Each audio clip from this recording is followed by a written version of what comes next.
চুয়াডাঙ্গায় কেন্দ্রীয় কর্মসূচির অংশ হিসেবে সাব রেজিস্ট্রার কার্যালয়ের সামনে আমরণ অনশন কর্মসূচি পালন করেছেন বৈষম্য বিরোধী নকল নবিশ দাবি আদায় পরিষদ। চুয়াডাঙ্গা সদর সাব রেজিস্ট্রার অফিসের সামনে নকল নবিশরা মাথায় সাদা কাপড় বেঁধে এই কর্মসূচিতে অংশগ্রহণ করেন। গতকাল রবিবার থেকে শুরু করা কর্মসূচি আজ সোমবারও অব্যাহত রয়েছে। চুয়াডাঙ্গায় নকল নবিশদের অনশনের কারণে সেবা গ্রহীতাদের বিভিন্ন ধরনের ভোগান্তি হচ্ছে।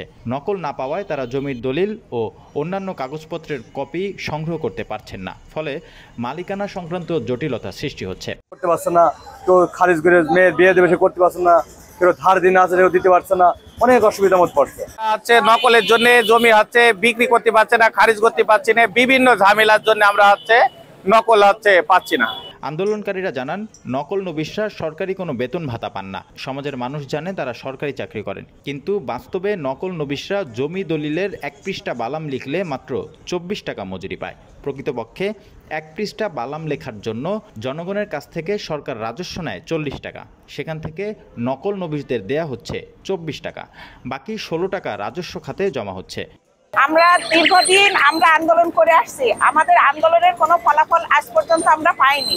বিগত দিনগুলোতে আন্দোলন করতে যে আমরা অনেক বাধা বিপত্তির ভিতরে পড়েছি, কিন্তু এখন আমাদের সেরকম কোনো বাধা বিপত্তি নেই। তবে সরকার থেকে আমরা এখনো কোনো সাড়া পাইনি।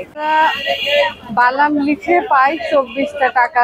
এতে আমাদের এখন দ্রব্যমূল্যের যে দাম, আমরা মেয়েরা বড়ই অসহায়।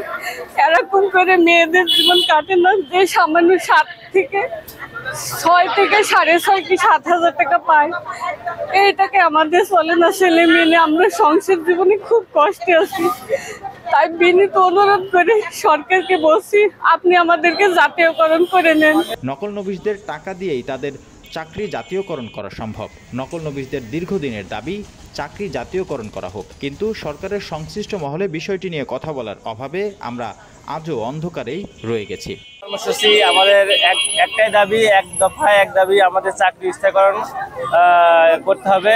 সারা বাংলাদেশের 516টি সাব রেজিস্ট্রার অফিসের নকল নবিশদের চাকরি জাতীয়করণের দাবি বাস্তবায়নে আমরণ অনশন কর্মসূচি পালন করছেন নকল নবিশরা। আন্দোলনরত নেতৃবৃন্দরা আরও জানান, আমাদের দাবি বাস্তবায়িত না হওয়া পর্যন্ত আমাদের আন্দোলন অব্যাহত থাকবে। এ সময় বক্তব্য রাখেন চুয়াডাঙ্গা জেলা সভাপতি রবিউল ইসলাম, সাধারণ সম্পাদক পলাশ উদ্দিন সহ উপদেষ্টা মণ্ডলীর সদস্যবৃন্দরা।